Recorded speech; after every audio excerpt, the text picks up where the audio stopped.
আপনারা অনেকজনে জানতে চান আমার কাছে পয়সা আছে, আমি এগুলো কোথায় ইনভেস্ট করতে পারি?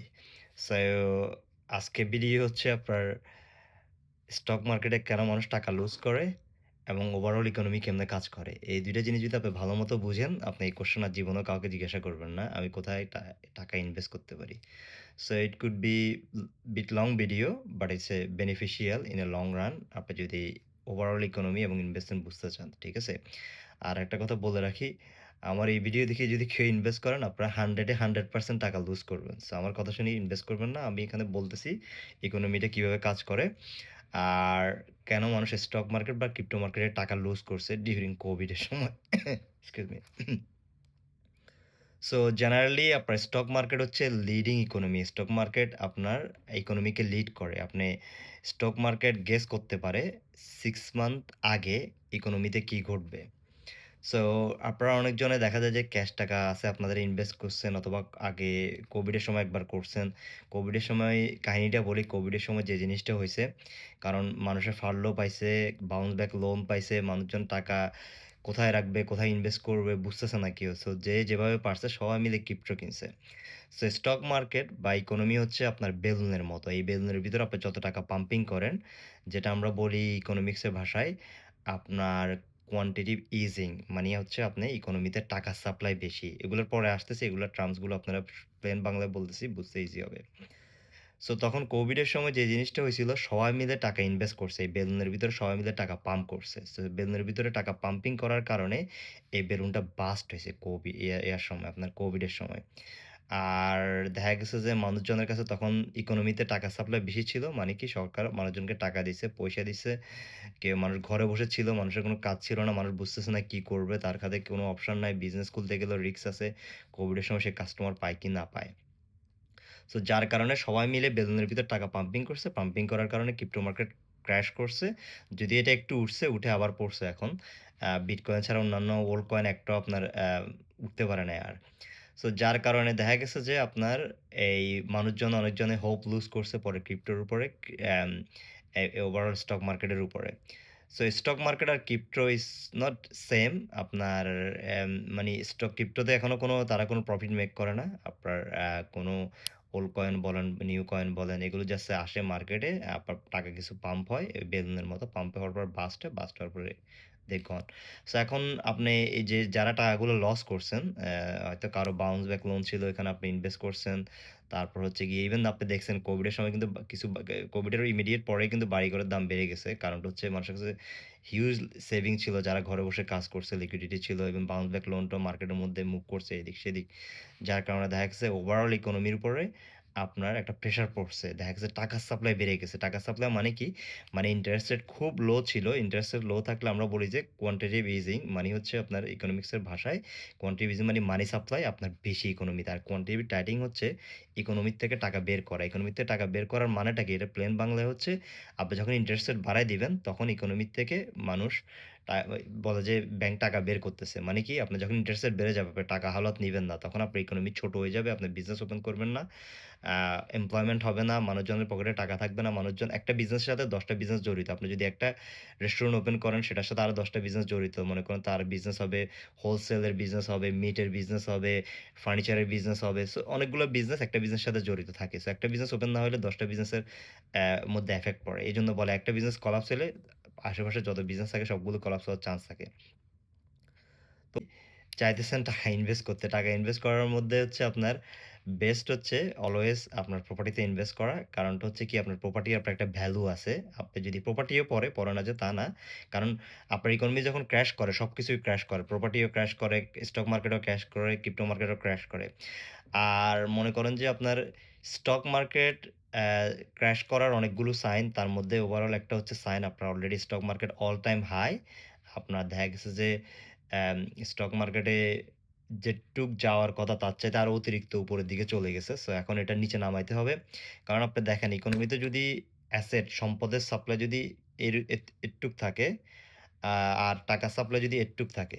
সো এটা হচ্ছে টাকার সাপ্লাই ইকোনমিতে, আর এটা হচ্ছে অ্যাসেটের সাপ্লাই। তো অ্যাসেট হচ্ছে অল্প, কিন্তু টাকার সাপ্লাই হচ্ছে ইকোনমিতে বেশি।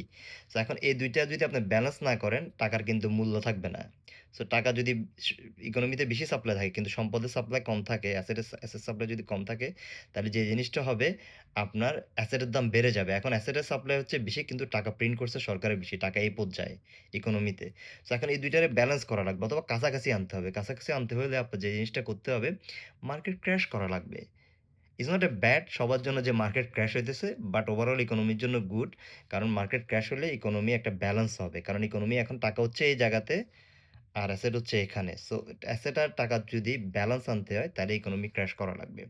সো আরেকটা জিনিস হচ্ছে আপনি মনে করেন স্টক মার্কেটে যদি অল টাইম হাই থাকে এবং স্টক মার্কেট শুধু বাড়তেই থাকে তাহলে যে জিনিসটা হবে আপনার স্টক মার্কেটে মানুষ ইনভেস্ট করবে কিভাবে?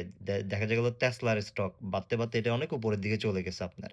সো এখন সবাই যদি Tesla দেখা গেল বাড়তে এটা 800 পাউন্ডে চলে গেছে। তো 800 পাউন্ডে গেলে তো সবাই 800 পাউন্ডে ইনভেস্ট করতে পারবে না। তাদের ইনভেস্টর কমে যাবে। ডে ট্রেডারের লোক কমে যাবে। তো যার কারণে ওরা যে জিনিসটা করবে আপনার এটাকে ক্র্যাশ করে নিচে নামাইতে হবে যাতে মানুষজন অ্যাক্সেস পায় স্টক মার্কেটে ইয়া করতে আপনার ইনভেস্ট করতে। আরেকটা জিনিস হচ্ছে আপনি যদি মনে করেন স্টক মার্কেটে একদম Tesla র স্টক যদি একদম সর্বোচ্চ উপরে চলে যায় 800 পাউন্ড এবং সবাই যদি 800 পাউন্ডে বিক্রি করে, হ্যাঁ? ক্যাশ আউট করে, টাকা সবাই নিয়ে নেয়।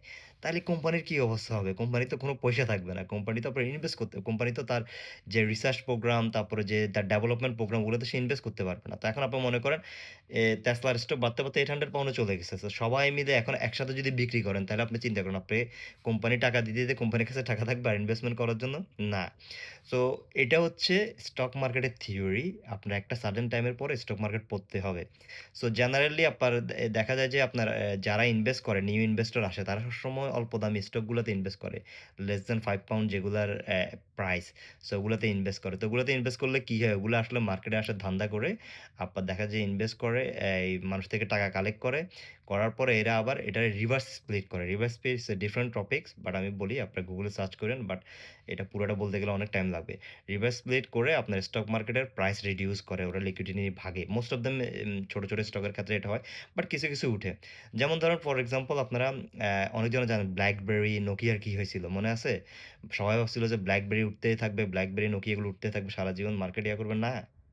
So there is no such a thing long term investment. আপনি অ্যা ইনভেস্টমেন্টের মধ্যে একটা হচ্ছে ডে ট্রেড, একটা হচ্ছে আপনার ডে ট্রেডটা হচ্ছে গ্যাম্বলিং এর মতো। আপনি অনেক টাকা লুজ করতে পারেন। যদি আপনার হিউজ নলেজ না থাকে, ই ই আপনি যদি ইউএস এর স্টক মার্কেটে ইনভেস্ট করেন, আপনার ইউএস এর স্টক মার্কেটে ইনভেস্ট করলে ইউএস এর ইকোনমি বুঝতে হবে। ইউএস এর পলিটিক্স এ কি হইতেছে, ডেমোক্রেট কি করতেছে, রিপাবলিক কি করতেছে এই জিনিসগুলো আপনাকে জানতে হবে রেগুলারলি আপনি যদি ডে ট্রেড করেন। ডে ট্রেড হচ্ছে পুরা গ্যাম্বলিং। অনেকজনের টাকা লুজ করে। আর তারপর হচ্ছে আপনার এই লং টার্ম ইনভেস্টমেন্ট আছে। আরেকটা হচ্ছে সুইং ট্রেড। সুইং ট্রেড হচ্ছে মানে কি আপনার মনে করেন আপনি কিছুদিন রাখলেন, রাখার পরে 3%, 4%, 5% বাড়ছে এরপর আপনি ছেড়ে দিলেন, বিক্রি করে ফেললেন। Swing trade is okay but not a আপনার লং টার্ম লাইক ইনভেস্টমেন্ট আপনি স্টক কিনে ভুলে গেছেন। এগুলো যেগুলো বলে there is no থিওরি যেগুলোর পিছনে আপনি স্টক কিনে আপনি ভুলে গেছেন।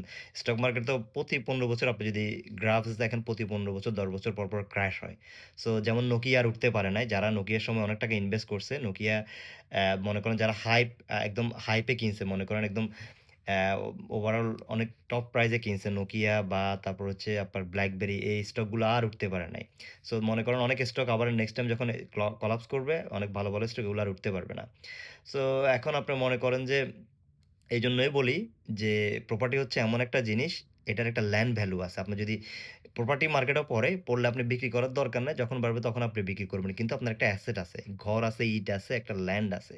আপনি ল্যান্ড কোনদিন বড় করতে পারবেন না। ঠিক আছে? মানে ল্যান্ড চাইলে আপনি বিগ করতে পারবেন না। আল্লাহ যতটুক ল্যান্ড নির্দিষ্ট করে দিছে ওটুক ল্যান্ড থাকবে।